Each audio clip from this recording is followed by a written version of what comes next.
प्यारे बच्चों, जो हम विज्ञान का प्रश्न पत्र हल करते हैं तो उसमें हमें कुछ सावधानियां या कुछ निर्देश अपने दिमाग में रखना पड़ते हैं।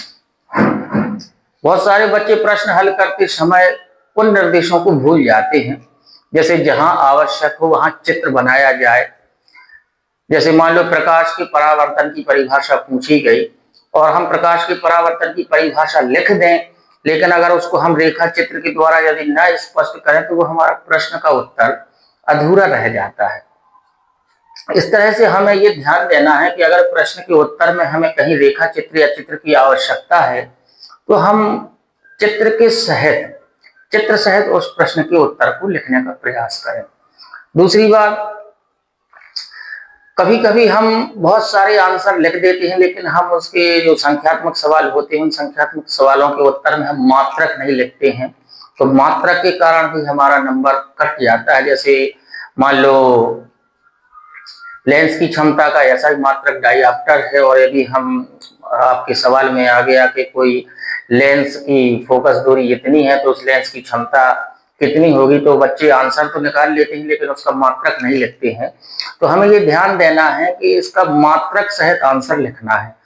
तीसरी बात ये है, रासायनिक अभिक्रियाओं के दौरान हम उपस्थिति नहीं लिख पाते हैं या अभिकारकों की या उत्पादों की हम अवस्थाएं नहीं लिख पाते हैं, क्योंकि अवस्थाएं हम ब्रैकेट में सॉलिड के लिए एस लिख देते हैं, लिक्विड के लिए एल लिख देते हैं, गैस के लिए जी लिख देते हैं और एक्वस के लिए ए क्यू लिख देते हैं। तो इस तरह से इन सब बातों का हमें ध्यान रखना है।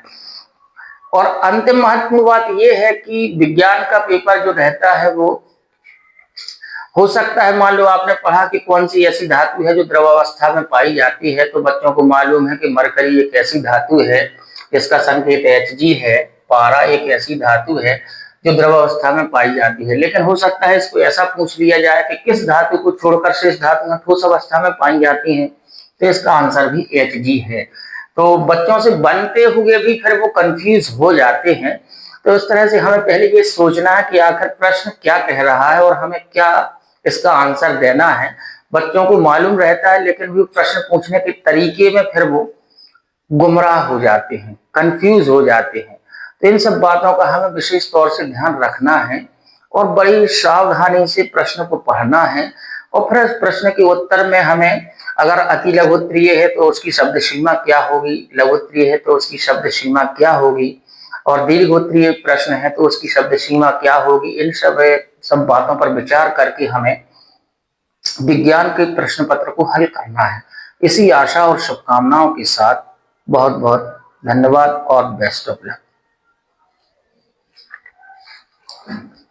क्या मिनट को होगा?